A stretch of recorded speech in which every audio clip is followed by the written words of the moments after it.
Seorang pengusaha kaya secara tak terduga dipandu oleh bocah misterius ke sebuah gubuk reot, tempat masa lalunya terbongkar.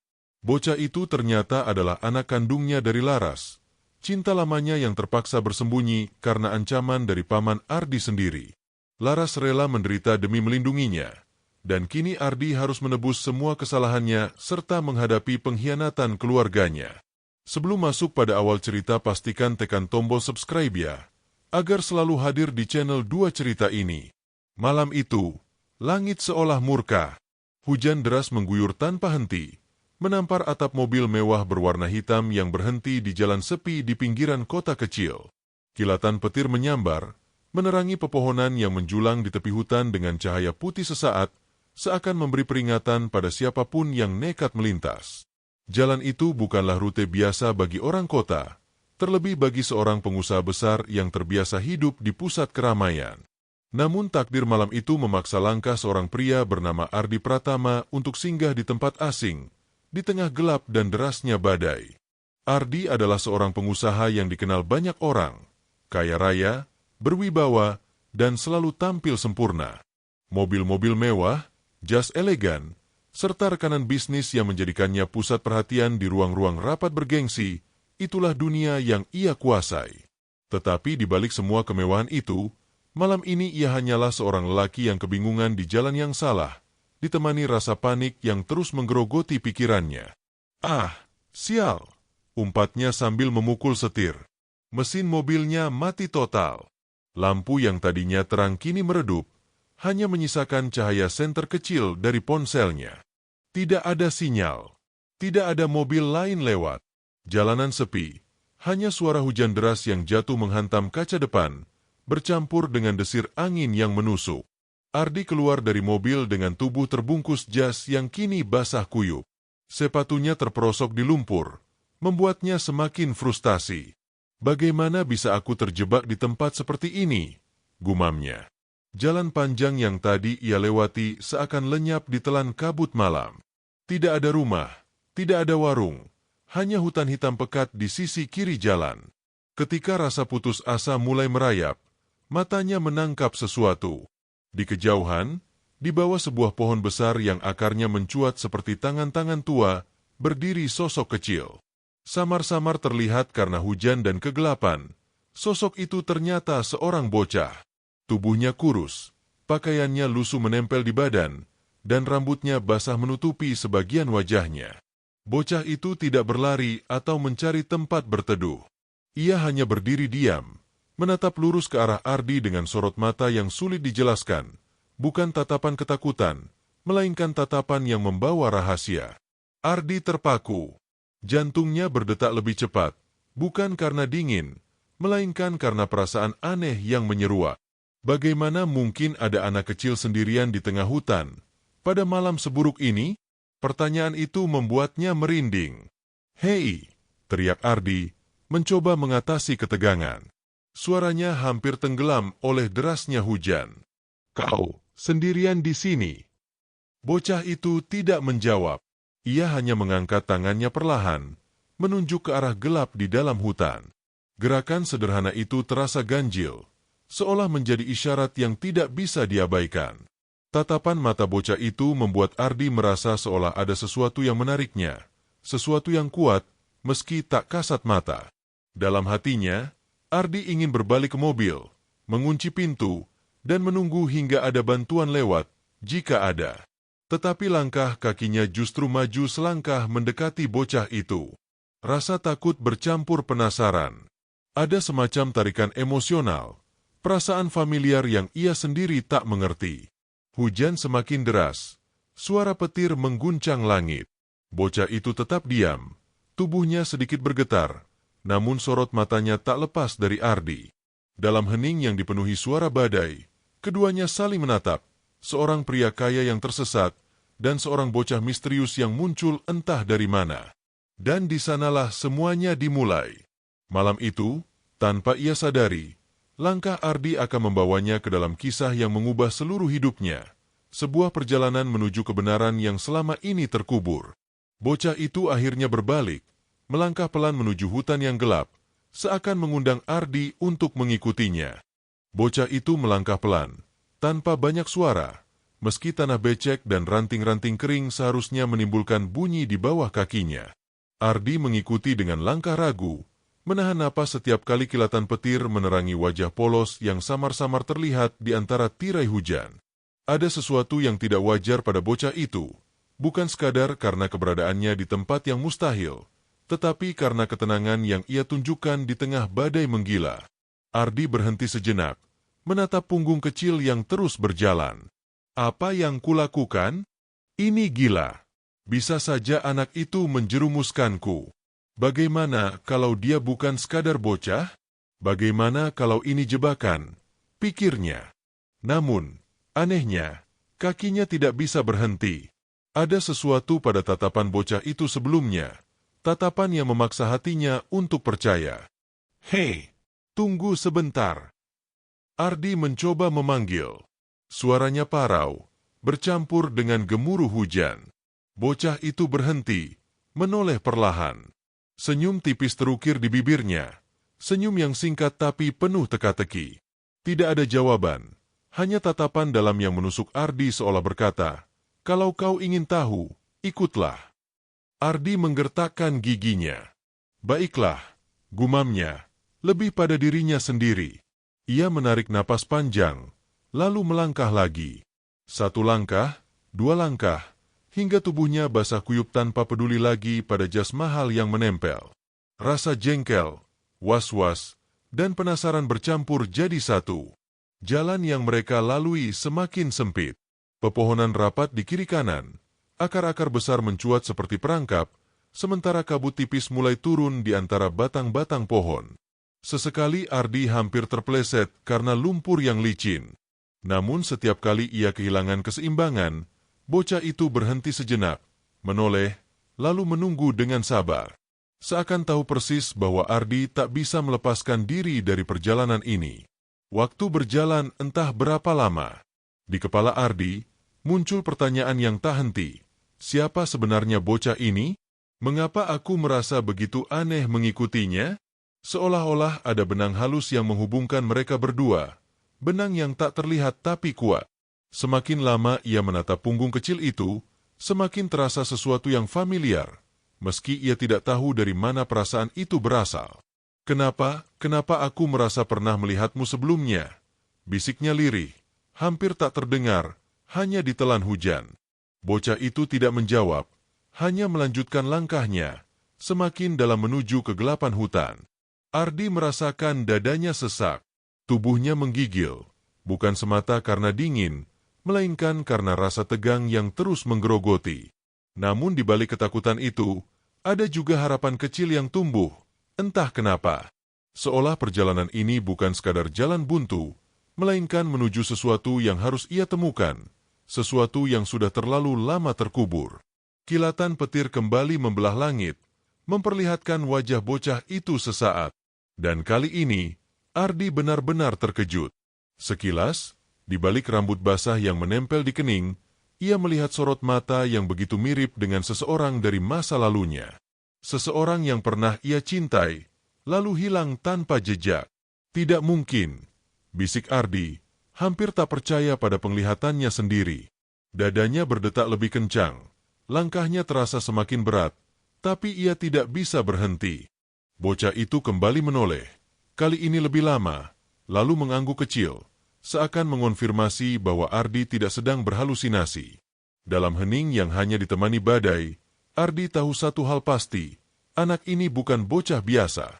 Ada misteri besar yang menunggu untuk terbongkar. Bocah itu lalu mengangkat tangannya, menunjuk lurus ke depan. Di ujung jalan setapak yang gelap, samar-samar terlihat sebuah bangunan reot di balik pepohonan. Gubuk tua, hampir runtuh, berdiri membisu di tengah hutan. Ardi menatap gubuk reot itu dari kejauhan. Samar-samar, bentuknya tampak seperti bayangan hitam yang hampir menyatu dengan gelapnya hutan. Dindingnya miring, atapnya tampak bolong di beberapa bagian, dan seolah-olah hanya menunggu waktu untuk runtuh diterpa badai. Hujan deras yang terus mengguyur membuat suasana semakin suram, sementara suara angin seperti bisikan-bisikan yang menghantui. Bocah itu berhenti sejenak. Tubuh mungilnya tampak rapuh diterpa hujan, namun langkahnya mantap, seakan ia tahu betul kemana harus pergi. Ia menoleh ke arah Ardi, menatapnya dengan mata yang sulit dibaca. Tatapan itu bukan tatapan biasa anak kecil.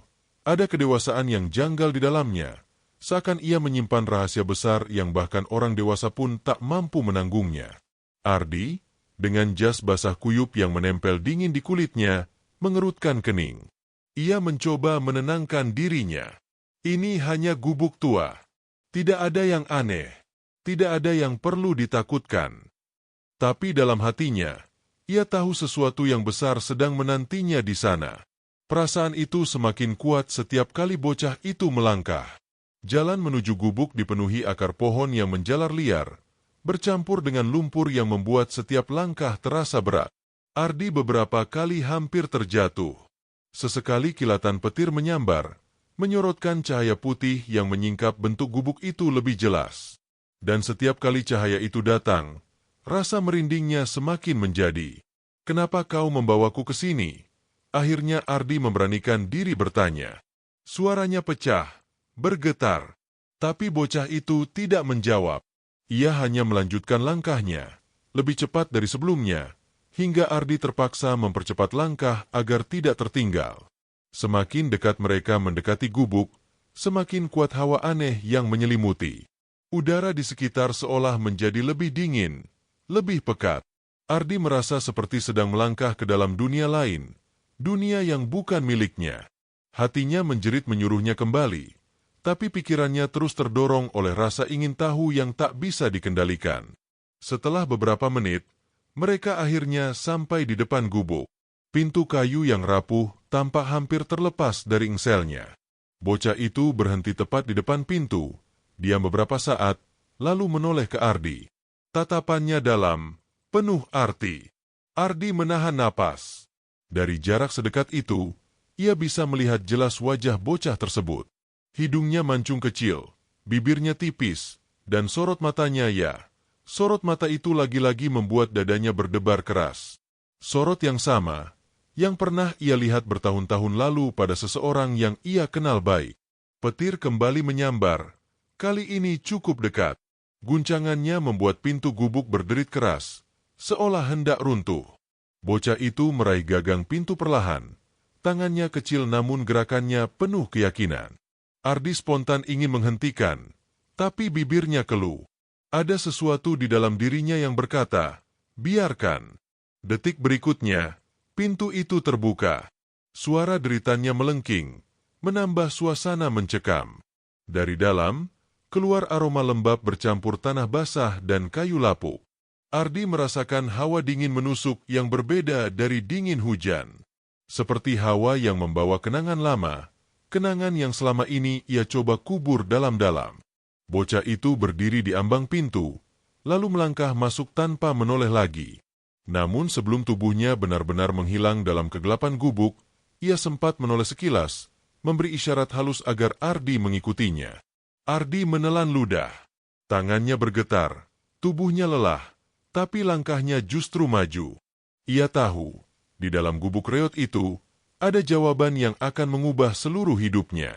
Dengan langkah ragu namun tak terbendung, ia pun memasuki gubuk tua yang penuh misteri.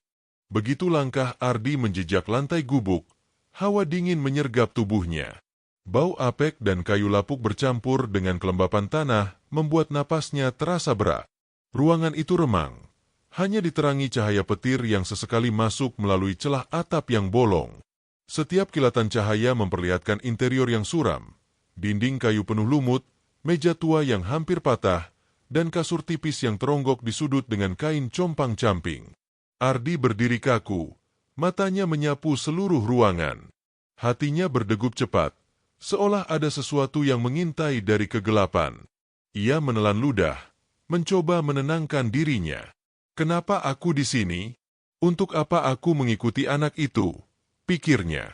Namun, saat ia menoleh, bocah itu sudah duduk bersila di lantai, menunduk, seperti sedang menunggu sesuatu. Ardi merasa dadanya sesak. Ada perasaan aneh yang semakin kuat menguasainya. Bukan hanya karena suasana gubuk yang mencekam, tetapi karena rasa familiar yang tiba-tiba muncul begitu kuat. Setiap benda di ruangan itu, meski sederhana dan lusuh, seolah menyimpan cerita yang pernah ia lupakan. Meja reot dengan bekas goresan, kursi kecil yang patah satu kakinya, semuanya seakan menjerat ingatannya ke masa yang telah lama terkubur. Tempat ini, gumamnya pelan. Suaranya nyaris tak terdengar. Kenapa aku merasa pernah mengenalnya? Ia mencoba mendekat ke meja. Di atasnya, ada sebuah cangkir keramik tua yang retak di sisi. Ardi menyentuhnya dengan ragu, dan entah kenapa, hatinya bergetar hebat. Ada sensasi seperti menyentuh masa lalu, sesuatu yang pernah begitu dekat dengannya. Namun sebelum ia bisa berpikir lebih jauh, suara derit halus terdengar. Bocah itu kini menatapnya lurus. Matanya berkilat saat cahaya petir menyambar. Ardi hampir terlompat. Tatapan itu menusuk. Bukan tatapan polos anak kecil yang tak tahu apa-apa. Ada kedalaman, ada rahasia, dan ada tuntutan. Tuntutan yang membuat Ardi resah. Apa yang kau inginkan dariku? Tanya Ardi, suaranya gemetar. Kenapa kau membawaku ke sini? Bocah itu tidak langsung menjawab. Ia hanya diam, mengamati Ardi dengan sorot mata yang membuat pria dewasa itu merasa telanjang, seolah seluruh dosanya terbaca jelas. Hening menggantung, hanya suara hujan deras di luar yang menemani. Ardi mulai gelisah, tangannya bergetar, keringat dingin bercampur air hujan di dahinya. Apa sebenarnya yang terjadi? Kenapa aku merasa seperti diperhadapkan pada sesuatu yang sudah lama aku hindari? Ketakutan itu bercampur dengan rasa bersalah yang samar. Ardi tidak tahu kenapa, tapi sejak melihat bocah itu, hatinya seperti ditusuk oleh memori yang berusaha ia lupakan. Potongan wajah seseorang terlintas di pikirannya, tapi segera ia tepis. Tidak, itu tidak mungkin. Itu masa lalu. Masa lalu yang sudah selesai. Namun, semakin ia menolak, semakin kuat bayangan itu hadir. Bocah itu akhirnya bangkit berdiri. Tubuhnya mungil, tapi cara ia menatap Ardi membuat pria dewasa itu merasa kecil. Ia melangkah perlahan, mendekat ke sebuah sudut ruangan. Di sana, tergantung sebuah foto lusuh di dinding. Hanya selembar, nyaris tak terlihat karena gelap dan lembab. Ardi menahan napas. Ia ingin menghentikan bocah itu, tapi tubuhnya kaku. Jantungnya berdetak kencang, kakinya seakan tertanam di lantai. Bocah itu meraih foto itu, lalu menoleh lagi pada Ardi. Tatapannya kali ini lebih dalam, lebih menusuk, seakan ingin mengatakan sesuatu yang tak bisa diucapkan dengan kata-kata. Ardi merasakan gelombang perasaan yang bercampur aduk. Gelisah, takut, penasaran, dan sesuatu yang ia sendiri tak mau akui. Rasa kehilangan. Ia tahu, saat foto itu ditunjukkan, hidupnya tidak akan pernah sama lagi. Dan benar saja, dengan tangan mungilnya, bocah itu mengangkat foto lusuh itu agar terlihat jelas. Kilatan petir menyinari sesaat, memperlihatkan wajah-wajah di dalamnya. Ardi terbelalak. Ia mengenal salah satu wajah di foto itu. Wajah seorang wanita yang tak pernah ia lupakan, meski berusaha keras menyingkirkannya dari ingatan. Tubuh Ardi melemas. Rasa sesak di dadanya semakin menjadi. Ia ingin berkata sesuatu, tapi lidahnya keluh. Bocah itu menunduk sebentar, lalu mengangkat wajahnya lagi dengan ekspresi yang sulit dimengerti. Saat itu juga, Ardi sadar, perjalanan ini bukan kebetulan. Ia dibawa ke sini untuk menghadapi sesuatu yang telah lama ia tinggalkan. Dan ketika bocah itu membuka mulutnya untuk berbicara, Ardi tahu ia belum siap mendengar kebenaran yang akan keluar. Kilatan petir kembali membelah langit, dan dalam sekejap cahaya putih yang menembus celah-celah gubuk, Ardi bisa melihat foto itu lebih jelas. Bocah itu mengangkatnya dengan kedua tangan mungilnya, memperlihatkan lembaran lusuh yang mulai menguning dimakan usia. Bukan sekadar sebuah foto, tapi lembaran masa lalu yang seharusnya sudah terkubur bersama waktu. Ardi melangkah mendekat perlahan, kakinya berat seakan diikat rantai. Pandangannya terpaku pada foto itu. Jantungnya berdetak kencang, begitu keras hingga ia bisa mendengarnya sendiri di telinga. Saat cahaya petir menyinari ruangan lagi, wajah dalam foto itu muncul jelas, dan seketika, seluruh tubuh Ardi bergetar. Di foto itu, berdiri seorang wanita dengan senyum lembut yang begitu familiar. Rambut panjang tergerai, mata teduh, dan senyum yang dulu membuat Ardi rela melakukan apa saja. Nama itu muncul di kepalanya begitu saja, tanpa bisa dicegah. Larv. Mulut Ardi terbuka, namun tak ada suara yang keluar. Kakinya goyah. Ia hampir jatuh jika tidak berpegangan pada meja reot di sebelahnya. Laras, apa ini mungkin?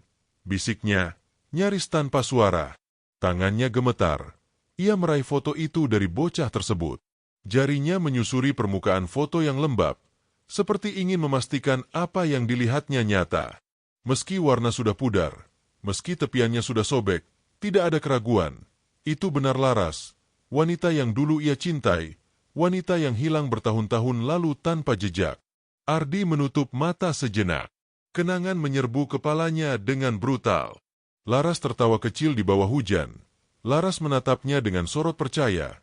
Laras berjanji menunggunya saat ia memilih fokus pada karir.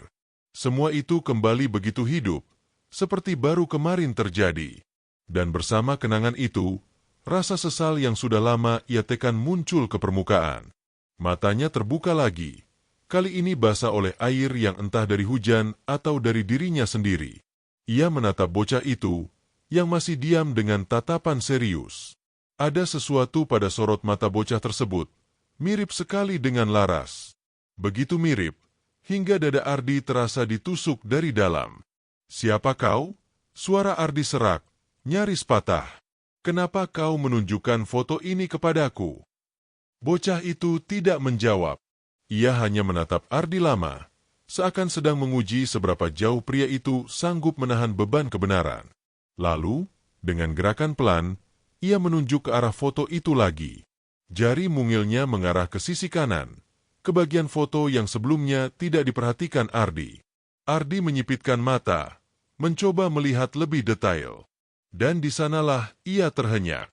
Di samping Laras, berdiri seorang anak kecil, usia sekitar 3 atau 4 tahun. Senyumnya polos, tangannya digenggam erat oleh Laras. Meski foto itu sudah pudar, Ardi bisa melihat dengan jelas kemiripan yang tak mungkin salah. Mata bulat itu, garis bibir tipis itu, tubuh Ardi merinding. Ia menoleh cepat ke arah bocah misterius yang berdiri di depannya. Sorot mata itu sama persis dengan anak kecil di foto. Tidak ada keraguan. "Tidak." Ardi mundur selangkah. Suaranya pecah. Ini tidak mungkin." Hatinya dipenuhi rasa campur aduk. Takut, marah, bingung, sekaligus harapan yang tak berani ia akui. Bocah itu hanya berdiri diam, menatapnya tanpa berkedip, seolah menunggu Ardi menyadari sesuatu yang seharusnya sudah jelas. Ardi mengusap wajahnya dengan kedua tangan, mencoba menolak kenyataan. Tidak, Laras sudah lama pergi. Dan anak ini tidak mungkin. Namun semakin ia berusaha menyangkal, semakin jelas bayangan itu terbentuk di benaknya. Potongan-potongan masa lalu, keputusan-keputusan yang pernah ia buat, dan perasaan bersalah yang selama ini ia kubur, semuanya menyerbu sekaligus. Foto itu kini terasa seperti cermin, memperlihatkan bukan hanya wajah masa lalu, tapi juga dosa yang selama ini ia hindari. Ardi menatap bocah itu lagi, kali ini dengan mata yang berkaca-kaca. "Kenapa kau membawaku ke sini?" Suaranya parau, penuh ketakutan sekaligus harapan. Bocah itu hanya diam, lalu perlahan melangkah menuju kasur tipis di sudut gubuk. Ia duduk di sana, menunduk, sementara petir kembali menyambar, menerangi wajahnya yang semakin mirip dengan seseorang yang pernah sangat berarti bagi Ardi. Keheningan di dalam gubuk itu terasa menyesakan. Hanya suara hujan yang menetes lewat celah atap dan angin malam yang merayap masuk dari sela dinding kayu. Selebihnya, sunyi. Sebuah kesunyian yang tidak alami, bukan sekadar karena tempat itu ditinggalkan, tetapi karena seolah setiap benda di dalamnya menyimpan rahasia, menatap balik pada siapapun yang berani masuk. Ardi berdiri di tengah ruangan, tubuhnya kaku. Matanya menyapu setiap sudut. Meja reot dengan noda hitam, kursi kayu yang goyah, kasur tipis yang sudah sobek, dan lemari kecil di pojok yang pintunya hampir copot. Semua tampak biasa, tapi entah kenapa, Ardi merasakan getaran aneh. Seakan setiap benda itu mengenalnya, seakan ia tidak sedang menjadi tamu di tempat asing, melainkan pulang ke rumah yang pernah ia tinggalkan. Bocah itu masih duduk di kasur tipis, menunduk, membiarkan Ardi larut dalam kegelisahannya sendiri. Seakan bocah itu tahu, hanya dengan membiarkan Ardi menatap sekeliling, luka lama akan terbuka dengan sendirinya. Ardi melangkah pelan, menghampiri meja tua di sudut. Tangannya gemetar ketika ia menyentuh permukaannya yang kasar. Bekas goresan terlihat di sana, tak beraturan, seperti coretan tangan anak kecil dengan benda tajam. Ia mengusapnya perlahan, lalu menahan napas. Ada huruf samar-samar di antara goresan itu. Huruf awal nama, L. Ardi tersentak mundur. Dadanya terasa ditusuk. Ia tidak ingin percaya, tapi semakin ia melihat sekeliling, semakin jelas tanda-tandanya. Di atas meja, terdapat sebuah buku lusuh. Sampulnya sudah sobek, warnanya memudar, tapi saat Ardi membuka lembarannya, tulisan tangan itu begitu jelas. Ia mengenalinya. Tulisan itu milik Laras. Gurat huruf-hurufnya khas, sedikit miring ke kanan, dengan lekukan halus yang tak mungkin salah. Ardi membaca salah satu halaman dengan mata bergetar. Hari ini hujan lagi. Raka sakit, tapi aku tidak bisa membawanya ke dokter. Aku hanya berharap ia kuat. Kadang aku marah, kadang aku menangis, tapi aku tetap bertahan. Karena aku percaya, suatu hari ia akan tahu siapa ayahnya. Ardi tertegun. Tangannya gemetar hebat. Air matanya pecah begitu saja. Nama itu, Raka. Ia memejamkan mata, berusaha menahan derasnya emosi, namun suaranya pecah saat ia berbisik. Laras, kenapa kau tidak mencariku? Kenapa kau memilih diam di tempat seperti ini, sendirian? Saat ia membuka matanya lagi, pandangannya jatuh pada lemari kecil di sudut. Dengan langkah goyah, ia menghampirinya. Pintu lemari itu nyaris terlepas, berderit keras saat dibuka. Di dalamnya, hanya ada beberapa helai pakaian wanita yang sudah kusam, sepasang sepatu kecil anak-anak, dan selembar kain yang familiar. Kain itu bermotif sederhana, tapi Ardi mengenalnya, karena dulu, Laras sering memakainya sebagai selendang. Ardi meraih kain itu, menekannya ke wajah. Aroma lembut yang samar masih tertinggal di sana, meski tertutup bau lembab. Aroma itu membuat hatinya hancur berkeping-keping. Ia menahan isak, tapi tubuhnya bergetar hebat. Di belakangnya, bocah itu masih menatap. Diam, tapi penuh arti. Sorot matanya seolah berkata, "Sekarang kau mengerti. Sekarang kau tahu apa yang terjadi." Ardi menoleh, menatap bocah itu dengan wajah penuh air mata. "Raka, kau."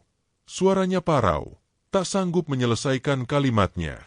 Namun sebelum ia bisa bertanya lebih jauh, matanya kembali menangkap sesuatu di dinding gubuk.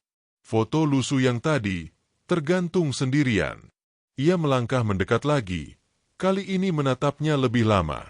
Di sana, Laras tersenyum, menggenggam tangan kecil Raka. Tapi yang membuat Ardi terperanjat bukan hanya itu. Di pojok foto, samar-samar ada bayangan dirinya. Bukan jelas, hanya sepotong, tangan dan sebagian wajah, seolah fotonya diambil tanpa sepengetahuannya. Ardi memandangnya dengan tubuh lemas. Bagaimana mungkin? Ia tidak pernah tahu foto itu ada. Kesunyian makin pekat. Gubuk itu, dengan segala barangnya, membisu. Tapi bagi Ardi, keheningan itu justru berteriak, menelanjangi dirinya, mengingatkannya pada semua kesalahan.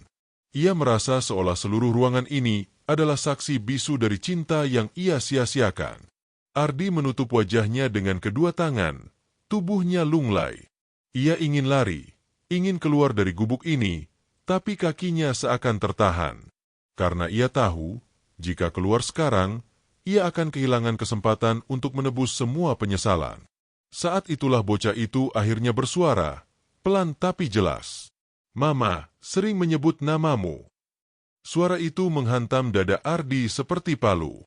Ia terdiam, membeku di tempat. Suara bocah itu begitu pelan, namun mampu merobek keheningan dan menghantam jantung Ardi lebih keras daripada petir yang menggelegar di luar. "Mama sering menyebut namamu." Ardi terdiam. Kata-kata sederhana itu bergema di telinganya, berulang-ulang, seolah mengupas paksa lapisan hatinya yang sudah lama membatu. Napasnya memburu, dadanya naik turun tidak teratur. Ia menoleh, menatap bocah itu, menatap Raka, dengan mata merah yang berkilat oleh air mata. "Apa yang kau katakan?"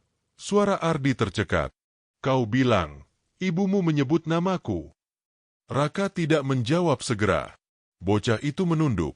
Jemarinya bermain dengan ujung kain kasur tipis di mana ia duduk. Lalu perlahan, ia mendongak. Tatapan matanya lurus menembus Ardi, tajam namun penuh kepolosan. "Mama bilang, ayahku orang baik. Dia pintar, kuat, dan penuh janji. Tapi dia pergi. Dia tidak pernah kembali." Kalimat itu menusuk dada Ardi lebih dalam daripada belati. Ia ingin menyangkal, ingin membantah, tapi kata-kata itu terlalu nyata, terlalu dekat dengan kenyataan yang berusaha ia kubur selama ini. "Tidak." Ardi mundur selangkah, tangannya meraih meja untuk menopang tubuh yang hampir ambruk. Aku tidak pernah tahu. Laras hamil. Aku tidak pernah tahu dia punya anak." Suara Ardi terdengar seperti pembelaan, tapi lebih tepatnya jeritan putus asa. Kata-kata itu keluar dari mulutnya, tapi hatinya sendiri ragu. Karena jauh di dalam, ia tahu ada tanda-tanda dulu yang ia abaikan. Ada pesan Laras yang tak pernah ia balas. Ada tatapan mata yang penuh arti saat mereka berpisah terakhir kali. Petir kembali menyambar, menerangi wajah Raka sesaat. Ardi menahan napas. Semakin lama ia menatap bocah itu, semakin jelas kemiripan yang tak bisa disangkal. Garis mata, bentuk senyum samar, bahkan cara menatap yang penuh keteguhan, semuanya adalah bayangan Laras, bercampur dengan darahnya sendiri.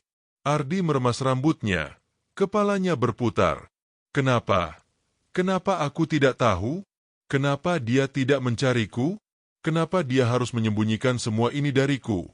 Suaranya serak, pecah, penuh rasa bersalah bercampur amarah. Raka hanya diam. Bocah itu tidak memiliki jawaban, hanya kebenaran yang terpampang jelas di hadapan mereka berdua. Hening itu jauh lebih kejam daripada jawaban apapun. Ardi menunduk. Air mata jatuh bercampur dengan tetesan hujan yang masih menetes dari rambutnya. Dalam bayangan samar, ia melihat kembali malam ketika ia dan Laras terakhir bertemu. Ia berjanji akan kembali setelah menata karirnya. Ia berjanji hanya sebentar pergi. Namun waktu melarutkan janji itu. Ambisi, kesibukan, dan ego menenggelamkannya. Hingga suatu hari, kabar tentang Laras hilang begitu saja. Ardi terlalu sibuk untuk benar-benar mencari. Dan kini, di hadapannya berdiri hasil dari semua kelalaiannya. "Laras," Ardi berbisik. Suara itu terdengar seperti doa yang patah. "Kenapa kau harus menanggung semua ini sendirian? Kenapa aku begitu bodoh membiarkanmu pergi?" Raka mengamati Ardi, matanya berkilat lembut, meski tubuh kecil itu jelas menyimpan luka. "Mama bilang, aku harus kuat, karena suatu hari, aku akan bertemu denganmu." Ardi tertegun. Kata-kata itu membuat tubuhnya lunglai. Jadi selama ini, bahkan di tengah penderitaan, Laras masih percaya? Masih berharap? Air mata Ardi mengalir deras. Ia menutup wajah dengan kedua tangannya, namun tangis itu tidak bisa ia sembunyikan. Di luar, hujan semakin deras. Suara derasnya seperti musik duka yang mengiringi pengakuan malam itu. Ardi merasa seluruh dunia runtuh di hadapannya. Ia mendekat, berlutut di depan Raka. Dengan tangan gemetar, ia mencoba menyentuh pundak kecil itu. "Nak, kalau benar kau anakku, maafkan aku. Aku sudah gagal. Aku sudah meninggalkanmu. Aku sudah meninggalkan ibumu." Raka tidak menolak, tidak juga membalas. Ia hanya menatap Ardi lama, seakan menimbang apakah pria di depannya pantas disebut ayah. Dalam tatapan polos itu, Ardi merasa diadili, dihakimi oleh darah dagingnya sendiri. Kesunyian kembali merajai gubuk reot itu. Dan di tengah kesunyian itu, Ardi tahu, ia baru saja menyingkap pintu menuju masa lalu yang lebih gelap. Karena di balik kata-kata Raka, masih ada kebenaran yang lebih mengejutkan. Hujan belum juga reda. Setiap tetesnya menimpa atap seng yang bocor, jatuh ke lantai tanah gubuk itu dengan irama yang monoton namun menghantui. Ardi masih berlutut di hadapan bocah itu, tubuhnya gemetar. Dadanya sesak, seolah ada tangan tak kasat mata yang meremas jantungnya semakin keras setiap kali ia menatap mata Raka. Ia mencoba menenangkan diri, tapi semakin ia melihat bocah itu, semakin tidak ada jalan untuk menyangkal. Ada garis wajah yang begitu familiar. Hidung mungil itu adalah salinan sempurna dari Laras, tapi mata itu miliknya. Mata Ardi, yang selalu dipenuhi api ambisi, kini terlihat pada wajah kecil yang penuh kepolosan. Ardi menelan ludah, kerongkongannya kering. Dengan perlahan, ia mengangkat tangannya, mendekat ke wajah Raka. Bocah itu tidak mundur, hanya menatap lurus, seakan menantang Ardi untuk mengakui kenyataan yang selama ini ia hindari. Jari Ardi menyentuh pipi Raka. Hangat, nyata, dan rapuh. Kau benar-benar anakku, bisiknya lirih, nyaris tak terdengar. Raka tidak tersenyum, tidak pula menangis. Hanya sorot matanya yang berubah, seakan selama ini ia menunggu pengakuan itu. Aku selalu ingin tahu bagaimana rasanya punya ayah, ucapnya pelan, namun tajam seperti pisau yang menusuk ulu hati Ardi. Air mata kembali menggenang di pelupuk Ardi. Ia ingin memeluk bocah itu, tapi tubuhnya terasa berat, terhimpit oleh beban kesalahan masa lalu. Ingatannya melayang jauh ke belakang, malam terakhir bersama Laras. Ia ingat wajah Laras yang memohon agar ia tidak pergi terlalu lama. Ia ingat janji manisnya bahwa ia akan segera kembali. Namun kenyataan berbicara lain. Ardi tenggelam dalam bisnis, dalam gemerlap dunia yang ia kejar. Laras menunggu dalam sepi, hingga akhirnya ia memilih menghilang tanpa jejak. Dan kini, bukti nyata dari janji yang ia khianati berdiri tepat di depannya, dengan wajah polos namun menyimpan luka. Raka, suara Ardi bergetar. Andai saja aku tahu, andai saja ibumu memberitahuku. Raka menunduk, jemarinya meremas kain kasur. Mama tidak ingin aku membencimu, katanya lirih. Dia selalu bilang, mungkin kau sibuk, mungkin kau lupa jalan pulang. Dia tidak pernah marah, walau aku tahu, dia sering menangis saat aku tidur. Kalimat itu menghantam Ardi seperti gelombang besar. Ia merasa tenggelam dalam lautan rasa bersalah yang tak berujung.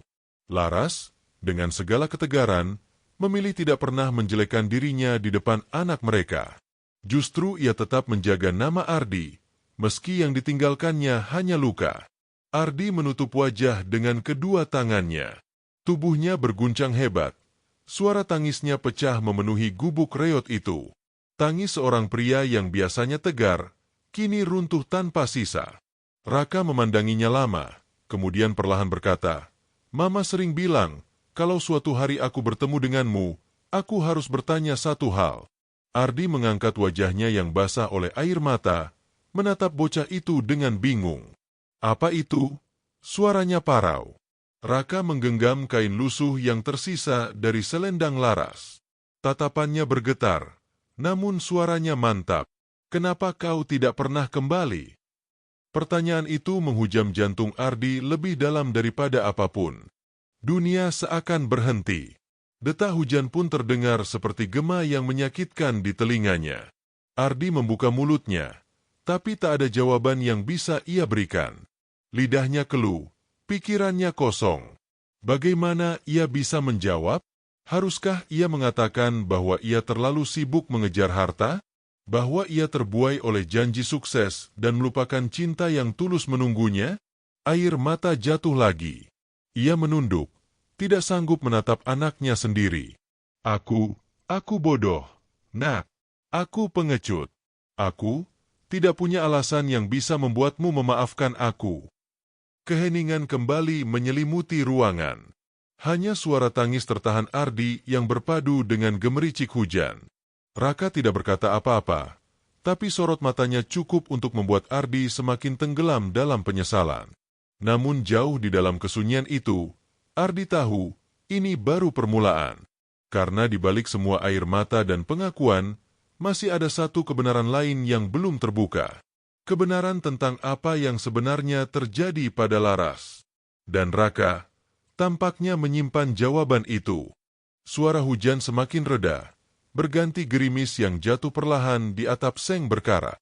Gubuk reot itu terasa semakin sunyi, seakan ikut menahan napas menunggu apa yang akan terjadi selanjutnya. Ardi duduk lemah di lantai tanah. Tubuhnya masih bergetar karena air mata yang belum benar-benar berhenti. Di depannya, Raka menunduk, kedua tangannya menggenggam erat kain lusuh peninggalan Laras. Bocah itu tampak ragu, seolah sedang menimbang apakah waktunya tepat untuk bicara. Akhirnya, Raka menarik napas panjang. "Mama tidak pernah benar-benar marah padamu," ucapnya pelan, suaranya serak. "Tapi aku tahu, ada sesuatu yang dia sembunyikan dariku. Sesuatu yang dia simpan rapat-rapat sampai akhir." Ardi mendongak, sorot matanya penuh tanya. "Apa maksudmu? Apa yang dia sembunyikan?" Raka menghela napas. Matanya berkaca-kaca, namun ia mencoba tegar. "Beberapa malam sebelum Mama pergi, dia sakit. Badannya panas, batuknya parah. Aku ingin membawanya ke dokter, tapi dia melarang. Dia bilang itu sudah terlambat.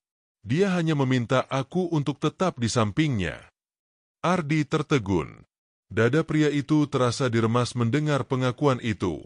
Ia menutup wajahnya sesaat, membayangkan Laras yang dulu selalu sehat dan penuh senyum, kini terbaring lemah di gubuk kumuh, menanggung sakit sendirian. "Dia sering mengigau," lanjut Raka. "Dalam tidurnya, dia menyebut namamu. Berkali-kali. Kadang dia menangis, kadang dia tersenyum samar. Aku tidak mengerti saat itu, tapi aku tahu dia merindukanmu."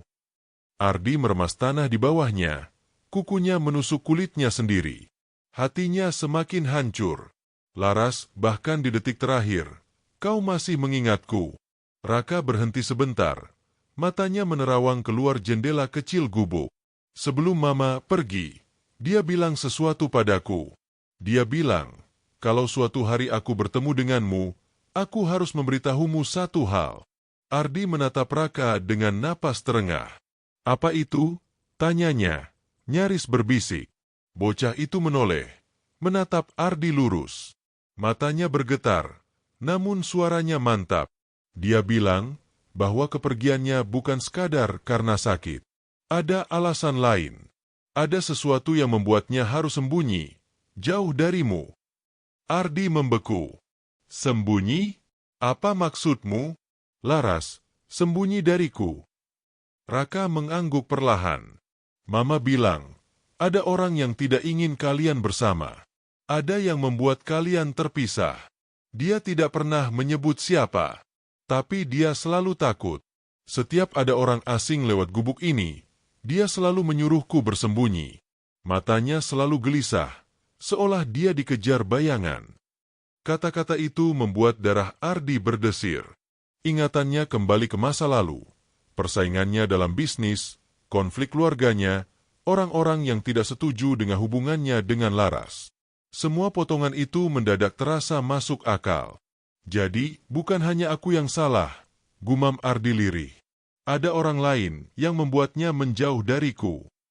Raka menatapnya dengan tajam. "Tapi tetap saja, Mama menunggumu. Dia menunggumu sampai hari terakhirnya.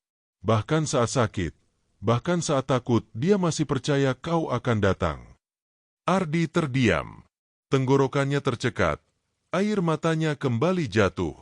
Penyesalan dan kemarahan bercampur menjadi satu, menguasai seluruh dirinya. Ia ingin menjerit, ingin memukul sesuatu, tapi yang bisa ia lakukan hanya terdiam, menanggung semua luka itu di dalam dadanya. Raka menggenggam kain lusuh itu lebih erat, lalu menyerahkannya ke Ardi. "Ini peninggalan Mama." Dia bilang, Suatu hari, benda ini akan membawamu kembali padanya. Aku tidak tahu maksudnya apa, tapi aku percaya, dia sudah tahu. Aku pasti akan bertemu denganmu. Ardi menerima kain itu dengan tangan gemetar. Selendang itu masih menyimpan aroma samar Laras. Ia menekannya ke dada. Seolah dengan cara itu ia bisa merasakan kehadiran wanita yang sudah tiada. Sunyi kembali menyelimuti gubuk. Hanya detak jantung Ardi yang berpacu cepat, seakan melawan keheningan. Dalam pikirannya, pertanyaan besar berputar tanpa henti. Siapa yang membuat Laras harus bersembunyi? Siapa yang memisahkan mereka? Dan Ardi tahu, jawaban itu ada di depan matanya. Raka belum selesai bicara. Gubuk reot itu semakin terasa menyesakan. Gerimis di luar kian pelan, menyisakan bunyi tetesan air dari celah atap yang jatuh ke lantai tanah. Namun di dalam dada Ardi, badai besar berkecamuk. Tatapannya tertuju pada Raka, bocah yang kini menjadi kunci dari semua misteri yang ia cari selama ini.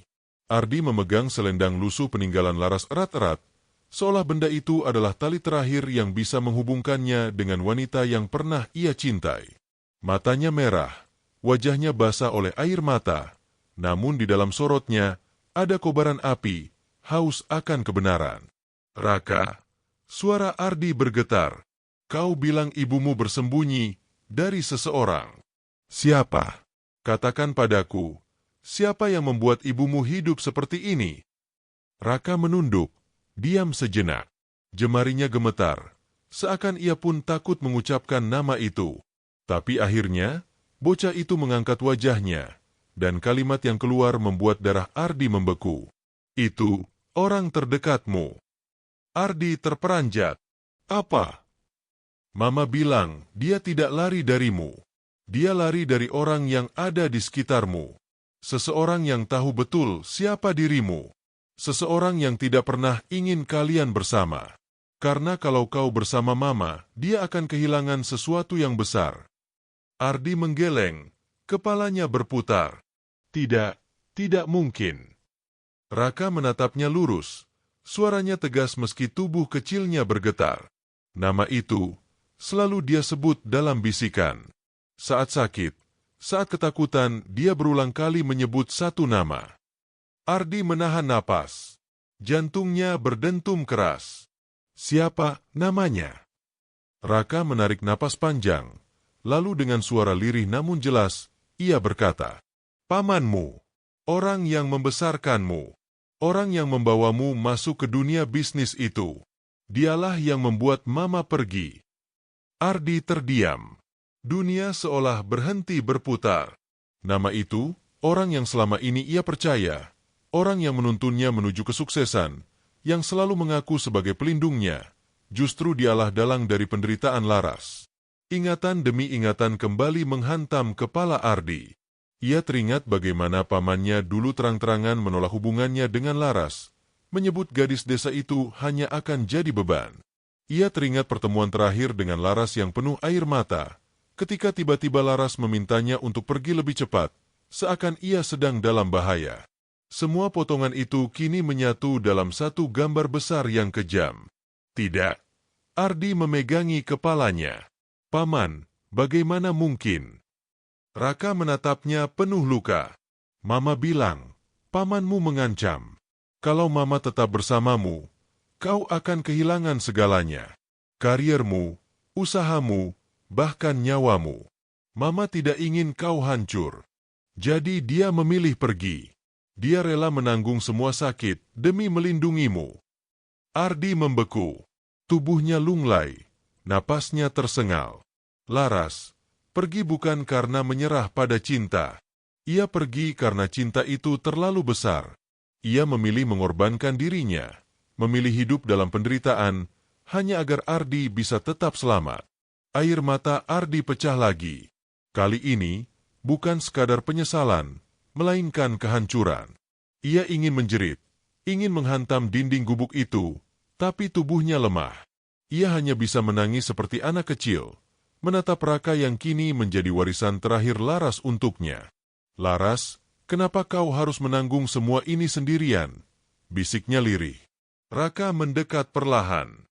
Bocah itu menatap Ardi dengan mata yang berkilau basah. Mama titip pesan terakhir. Dia bilang, "Jangan sia-siakan aku, karena aku adalah bagian darimu dan bagian darinya. Kalau kau benar-benar mencintainya, buktikan dengan menjaga aku." Ardi tertegun. Kata-kata itu menembus hatinya. Ia menatap Raka lama.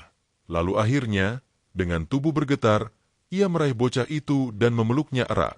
Tangis mereka pecah bersamaan, menyatu dalam pelukan di tengah gubuk reot yang kini menjadi saksi kebenaran terungkap. Di luar, hujan berhenti. Udara malam terasa lebih dingin. Namun bagi Ardi, api tekad mulai menyala. Ia tahu satu hal pasti. Ia tidak bisa membiarkan semua ini berakhir di sini. Laras sudah berkorban terlalu besar. Kini, giliran dia membalas dengan menjaga Raka dan menghadapi orang yang telah menghancurkan hidup mereka.